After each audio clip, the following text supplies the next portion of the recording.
സമാധാന സന്ദേശവുമായി മദീന ഹറം ഇമാം ഷെയ്ഖ് ഡോക്ടർ അബ്ദുള്ള അബ്ദുറഹ്മാൻ അൽ ബുഐജാൻ കേരളത്തിൽ തുടരുന്നു. കൊച്ചിയിലെത്തിയ ഹറം ഇമാം പൗരപ്രമുഖരുമായി കൂടിക്കാഴ്ച നടത്തി.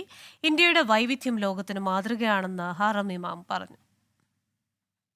മതസഹിഷ്ണുതയും സമാധാന സന്ദേശവുമായി ലോകത്തിന്റെ വിവിധ ഭാഗങ്ങളിലേക്ക് ഹറം ഇമാമുമാരെ സൗദി അറേബ്യ അയക്കുന്നതിന്റെ ഭാഗമായാണ് മദീന ഹറം ഇമാം ഷെയ്ഖ് ഡോക്ടർ അബ്ദുള്ള അബ്ദുറഹിമാൻ അൽ ബുഐജാൻ കേരളത്തിലെത്തിയത്.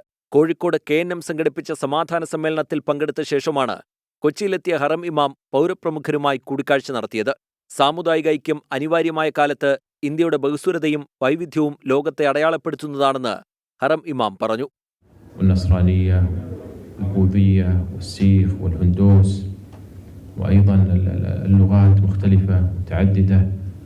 أنا قرأت أو أخبرت أن يكتب على كل في العملة الهندية 15 لغة. KNM vice president Hussain Madavoor, treasurer Noor Muhammad Noor Shah, കൂടാതെ അൻവർ സാദത്ത് MLA എന്നിവർ പങ്കെടുത്തു. കടവന്ത്ര രാജീവ് ഗാന്ധി ഇൻഡോർ സ്റ്റേഡിയത്തിൽ നാളെ നടക്കുന്ന ജുമാ നമസ്കാരത്തിന് നേതൃത്വം നൽകിയ ശേഷമായിരിക്കും ഹറം ഇമാം സൗദിയിലേക്ക് മടങ്ങുക. 24 കൊച്ചി.